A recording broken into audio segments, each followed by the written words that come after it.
Welcome to the Dakar. Today is stage number 10, Super Fiambala. A really hard stage, and it's time to push. Push. Ciao.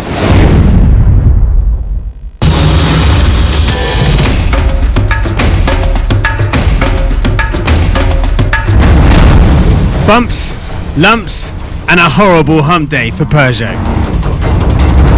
Fiambala proves costly in stage 10 of the Dakar Rally.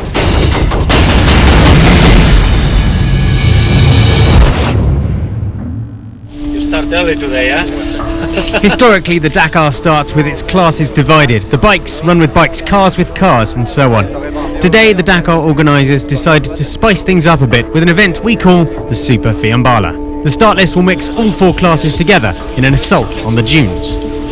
I think it's nice to give the Dakar a new twist. I don't know if Mark Comer came up with that idea, but mixing bikes, cars and trucks all together, it's a great idea. Now we just have to see if it's going to work. Dans la pratique, comment ça se passe?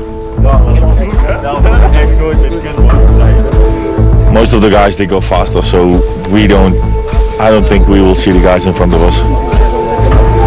Maybe you change the car for the bike? It'll be good. Starting as a first car, fifth behind the bikes. Someone's got to open the road, I guess. Y bueno, alguien tiene que abrir la pista. We have a truck, a few bikes, and a few cars in front of us, so I really hope we're going to have good tracks.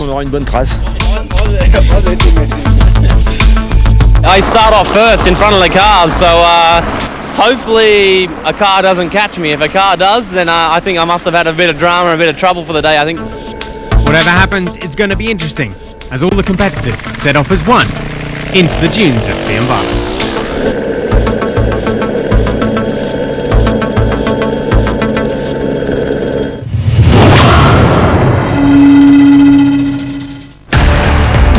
Yesterday, the extreme heat shortened the stage, but for the top guys that made little difference until the very end when they heard the news. I get to the finish line and then they cancel the rest of it, so that's a bit of a shame, but I guess that's just the way it is. Price extended his lead despite the changes, and it's now Stefan Ficko who poses his biggest threat to the overall win.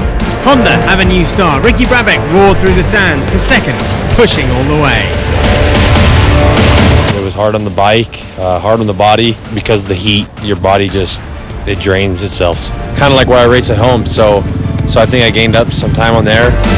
Brabec was a light in the dark for Honda as Paulo Gonçalves was brought to a halt.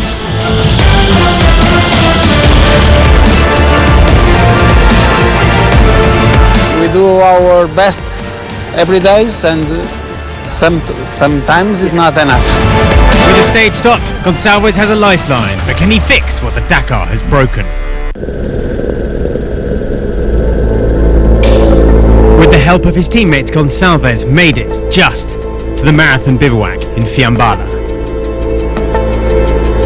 And that was where the real work began, to somehow coax the seized engine back to life. Cannibalising the bike of Metch for the piston to ensure no penalty was incurred for changing the whole engine. A clever strategy.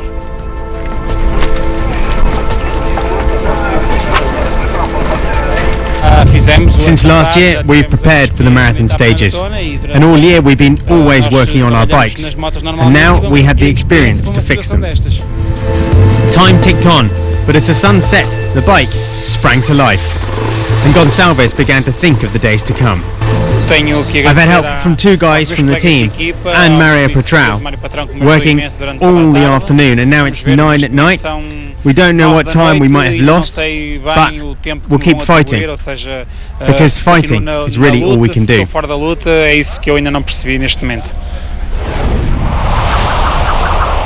There was another slight modification to the day's stage. A late start means an early end at checkpoint 5, 33k short.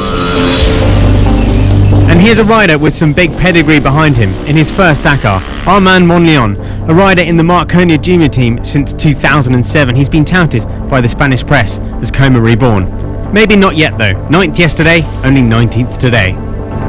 Across the Dunas Blancas, Price gave up minutes to his competitors to ride the first half of the stage with them, and now that the gap is over 20 minutes, it seems strategy has come into play. Third today was a fair representation of the stage, and in the dunes, the top riders were as one. We had a fair decent crack yesterday to make sure we'd try and make some time, and we've done that, and we've got a little buffer now, but it's still no guarantee. Like it's anything can happen between now and then. Today was a huge result for Stefan Svitko. The Slovakian headed the timesheets from start to finish to win his first ever Dakar stage, grabbing huge chunks of time out of Price, 5 minutes to the good by the end of the special. He now has a 12-minute cushion to third and is closing on Price. The third of the top trio was Kevin Benavides. He finished second today to stay sixth overall, 3 minutes off the win, 10 minutes off the podium. But the Dakar rookie still has one or two things left to learn.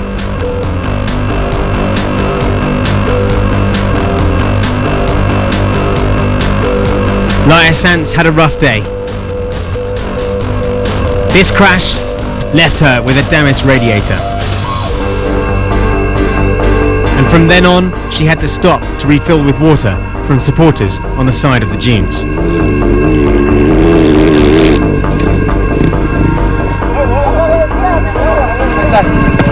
Do you have water?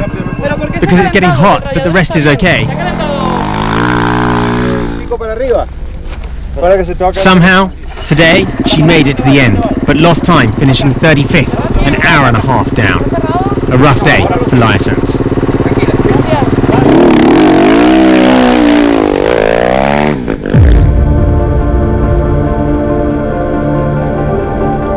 Not as tough as Sanz's day, but still a tougher day for Brabec in the dunes than yesterday, but he still featured inside the top 10 in 8th place. The big Californian has certainly proved his skill during this marathon stage.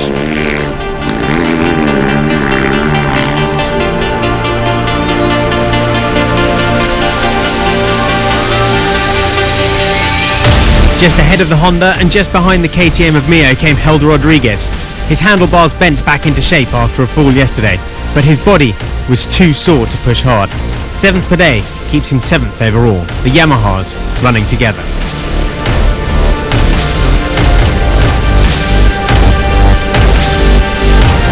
And for the first time in a few stages, Pablo Quintanilla lost time on the men ahead of him. But there was a reason behind it. Problems on the stage, causing him to slow down. When I got to the refueling, I found I'd ripped the rear tyre, a really big hole. After that, it was impossible to ride hard. I had to stay calm, keep a rhythm, and I think I lost a lot of time. And so, what of Gonçalves? Well, he took the start. His teammate Michel Mech didn't. Their hours of toil paid off, but he'd lost a cumulative 31 minutes with problems. It may have been repaired, but the Honda ran faultlessly today. Gonçalves and Honda made a miracle happen to finish 4th on the stage. He's still 3rd overall. The chance of winning the Dakar still tantalisingly close. So history made today for Stefan Svitko, the first Slovakian ever to win on the Dakar Rally. Kevin Benavides in second, Price losing 5 minutes, but it won't matter too much to him. Paulo Gonçalves, not much more can be said that hasn't been said already. 34 minutes now, the gap to Toby Price. It's all to play for the men on the podium of the Dakar Rally.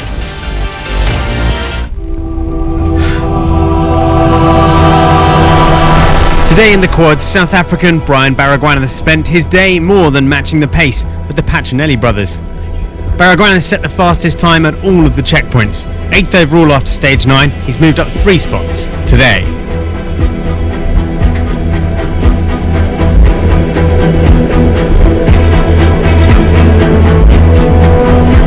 He spent most of his day riding with Alejandro Patronelli and the other brother, Marcos. But Alejandro never found an opportunity to break free from his brother, and they fought all day on the different obstacles of the stage. He's still second of the rally tonight. But it's Marcos who has all the cards in his hands to try and get another Dakar success in Rosario. Pretty much in control of the race, but 1 minute 32 seconds, it's not a big gap.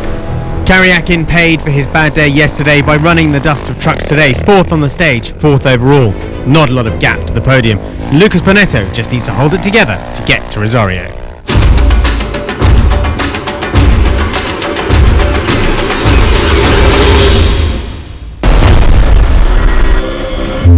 It's amazing what she can do on a motorcycle. I was worried she was going to be in front of me. That's why I pushed so hard. Laia is incredible. Whatever bike she rides, trial, enduro or rally, she's so impressive. Who are they talking about? None other than the unique talent that is Laia Sanz. It's an honor to have riders such as them talking like that about me in such a nice way, with respect. That they respect me as a rider and that I'm able to battle with them is something I never could have imagined. A 13-time trial world champion, 3-time enduro world champion, Laia always had a dream of one day racing the Dakar. It was a dream come true when I found myself on the start line. I really suffered a lot in the race because I was not ready enough and I didn't know what I was getting into. I believe that the last 10 kilometers on the final stage were the best moment of my life. Why this race? For Sanz, her desire has always been to compete on a level playing field. The Dakar offers that. I believe that I'm not here to have fun. I worked a lot and I lived tough moments without any support. I always compete with boys and I think that's the secret for the level that I now have. It's a real motivation. I had to work hard because I was competing and training with them, like if I was one of them. Toughness that only the Dakar can bring.